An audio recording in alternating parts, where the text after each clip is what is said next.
رامز حول العالم، ورامز قلب الأسد، ورامز ثعلب الصحراء، ورامز عنخاموس، ورامز قرش البحر، ورامز واكل الجو، ورامز بيلعب بالنار، ورامز تحت الأرض، وكمان رامز تحت الصفر، ورامز في الشلال، ورامز مجنون رسمي، ورامز عقله طار، ورامز موفي ستار، ورامز نيفر إند، ورامز جاب من الآخر، وآخرهم رامز أيلون مصر.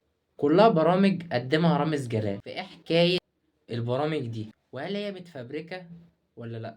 وليه رامز سيستمنا إن إحنا لازم نتفرج عليه كل رمضان؟ وليه رامز بدأ يعمل أفكار بسيطة مقارنة بالسنين اللي فاتت؟ كل ده هنعرفه في الحلقة دي. فلو أنت أول مرة تشوفنا اعمل لايك للفيديو ده، تشترك في القناة لو أنت مش مشترك، وتفعل الجرس عشان يوصلك شعار بالفيديو الجديد إن شاء الله.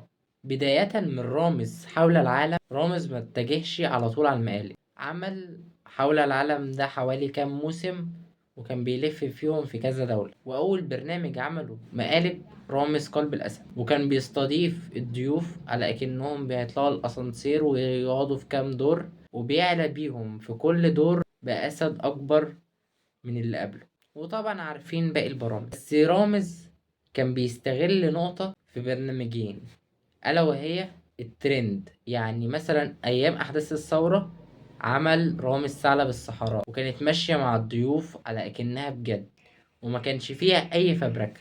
ومن أفضل الأفكار اللي عملها من وجهة نظر الناس رامز عنخامون، كانت فكرة قوية جدا، وكان معلي الليفل على الآخر. وكل ده كان تبع منتجين كانوا بينتجوا الأفكار بإنتاج قوي جدا، لحد ما دخلت هيئة الترفيه وبوظت الكلام ده كله. ومن بداية من رامز مجنون رسمي لحد وقتنا هذا الأفكار كلها ضعيفة جدا. وده يمكن عشان بدأ بالقوي شوية، الأفكار القوية كانت اتعملت في الأول، فطبيعي مفيش حاجة أقوى من كده يقدمها. يمكن الفكرة اللي كانت كويسة شوية اللي هي رامز جاب من الآخر، وكانت مختلفة نوعا ما. بخصوص الفبركة، طلع إشاعات كتير إن برامجه معظمها متفبركة ومعظمها لأ، بس طبيعي معظم الضيوف بيكونوا عارفين قبل ما يروحوا. بس انا كده خلصت. ما تنساش تعمل لايك للفيديو ده، تشترك في القناة لو انت مش مشترك، وتفعل الجرس عشان يوصلك شعار بالفيديو الجديد ان شاء الله. وبس، سلام.